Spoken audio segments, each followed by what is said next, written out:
आइए आज हम आपको दिखा रहे हैं बड़े विवादों के घेरे से निकलकर आई फिल्म ज्योतिबा फूले का थोड़ा सा भाग, जो मनुवादियों के द्वारा किए गए अत्याचारों का खुलासा करता है। आपसे अनुरोध है कि इस वीडियो को ज़्यादा से ज़्यादा शेयर करें और चैनल को सब्सक्राइब करने में बिल्कुल भी अनदेखा ना करें।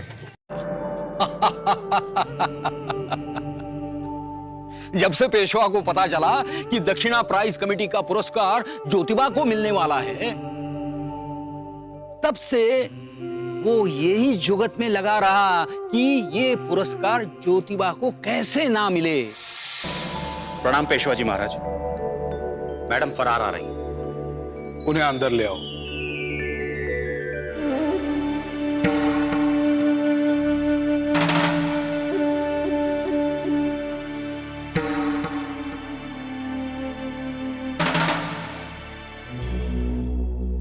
धर्मो रक्षति रक्षितः।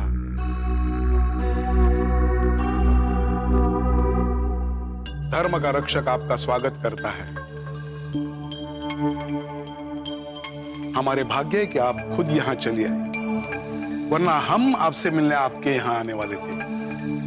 हम खुद ही धर्म के रक्षक पेशवा से मिलने आ गए। आपका स्वागत है। हेलो। नमस्कार।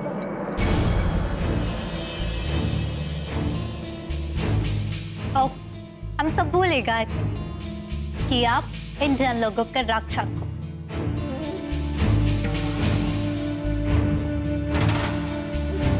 और हम लुटेरे। तो आप हमसे हाथ कैसे मिला सकते हैं? नहीं नहीं, ऐसी कोई बात नहीं है मैडम, आप बैठिए। Thank you.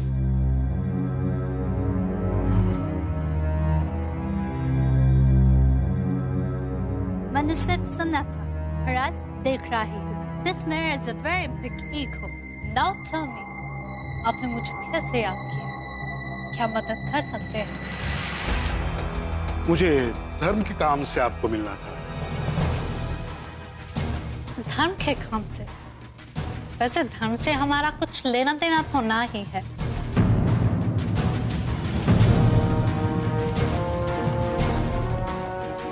हम तो सिर्फ एक शिक्षिका है, जिसका धर्म सिर्फ लोगों को शिक्षित करना है।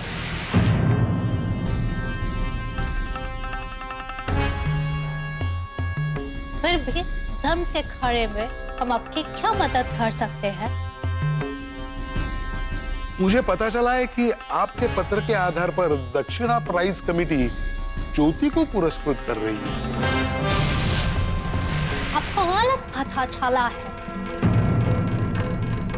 दक्षिणा प्राइज कमेटी को हमने खत जरूर लिखा, परंतु ज्योति को पुरस्कृत करने के लिए नहीं, बल्कि उसके कार्यों को सराहने के लिए उसे दिया गया।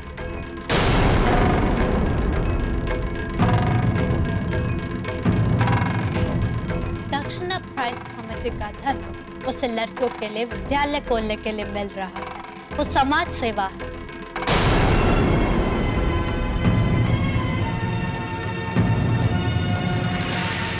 लेकिन लड़कियों को पढ़ाना हमारे धर्म के विरुद्ध है। वो आपकी थॉट है। दक्षिणा प्राइज कमेटी ऐसा नहीं सोचती। इनफैक्ट उन्होंने ज्योतिबा और सावित्री को जवाबी पत्र के रूप में लिखा भी था कि ये प्रस्ताव लड़कियों के विकास के लिए और विद्यालय खोलने के लिए अच्छा है। ये समाज को बांटने की कोशिश हो रही है।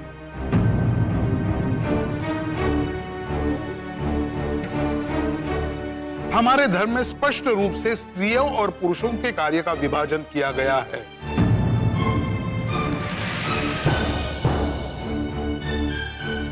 स्त्रियों का काम है घर संभालना, उन्हें शिक्षा की क्या जरूरत है?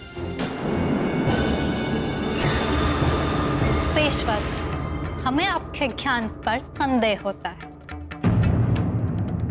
क्योंकि हम भी एक स्त्री हैं और आज हम आपके समक्ष सिर्फ इसलिए बैठे हैं क्योंकि हम शिक्षित हैं और आपने हमें आमंत्रित किया है। देखिए, मेरे कहने का मतलब सिर्फ इतना ही है कि अगर आपको हमारे देश पर राज करना है तो हमसे मिलकर काम करना होगा। ओह, नाउ आई गेट इट। मैं इतनी देर से ये सोच रही थी कि आप देश के हित के लिए हमसे कोई बात करना चाहते हैं,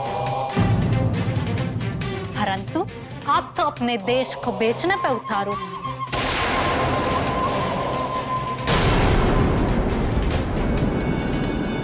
बेचने के लिए निकल पड़े हैं आप अपने देश को। मैं आपसे इतनी देर प्यार से बात कर रहा था क्योंकि मैं ये उम्मीद पे था कि आप समझदार हो। और आपके अनुसार समझदारी और स्वार्थ में कोई अंतर नहीं है, राइट? स्त्रियां शिक्षित होकर किस तरह बिगड़ जाती है ये मैं आज खुद अपनी आंखों से देख रहा हूं।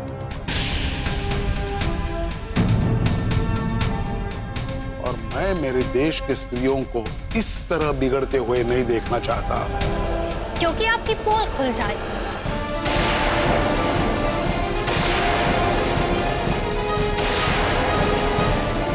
और सबको पता चल जाएगा कि आप समाज के रक्षक नहीं बल्कि भक्षक हैं।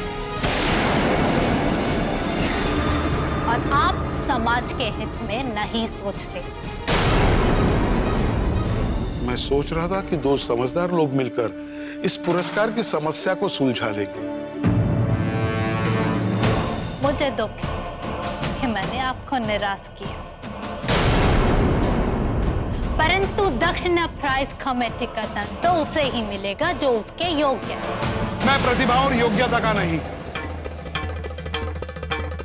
सिर्फ और सिर्फ ब्राह्मणों का रक्षक हूं। और ये दक्षिणा प्राइज कमेटी का धन सिर्फ ब्राह्मणों को ही मिलते रहेगा और किसी को नहीं।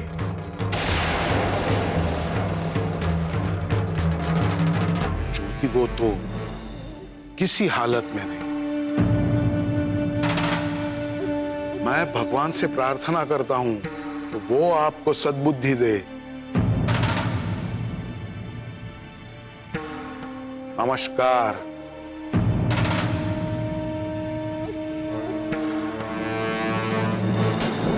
अगर हो सके तो थोड़ी सद्बुद्धि खुद के लिए भी मांग लेना।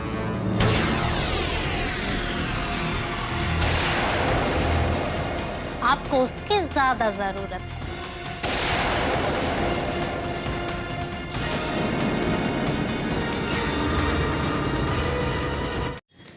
जब जमीर गुलामी का आदी हो जाए तो समझ लो कि ताकत कोई मायने नहीं रखती। यह कहानी उस वक्त की है जब मनुवादी कानून के तहत बहुजन समाज के बड़े बड़े योद्धा, शूद्र समाज में आने वाले बड़े बड़े ताकतवर योद्धा गुलामी की जंजीरों में जकड़े हुए थे। लेकिन इस गुलामी को तोड़ने के लिए एक नारी, एक महिला खड़ी हुई जिसको सावित्रीबाई फुले के नाम से जाना जाता है। और इसने सबसे पहले महिला को शिक्षित करने का काम किया, जिससे कि आज देश की ग्राम प्रधान से लेकर प्रधानमंत्री, राष्ट्रपति तक बहनें बन सकती हैं। आपसे विनम्र अनुरोध है कि हमारे चैनल को सब्सक्राइब करके इस वीडियो को ज़्यादा से ज़्यादा शेयर करें।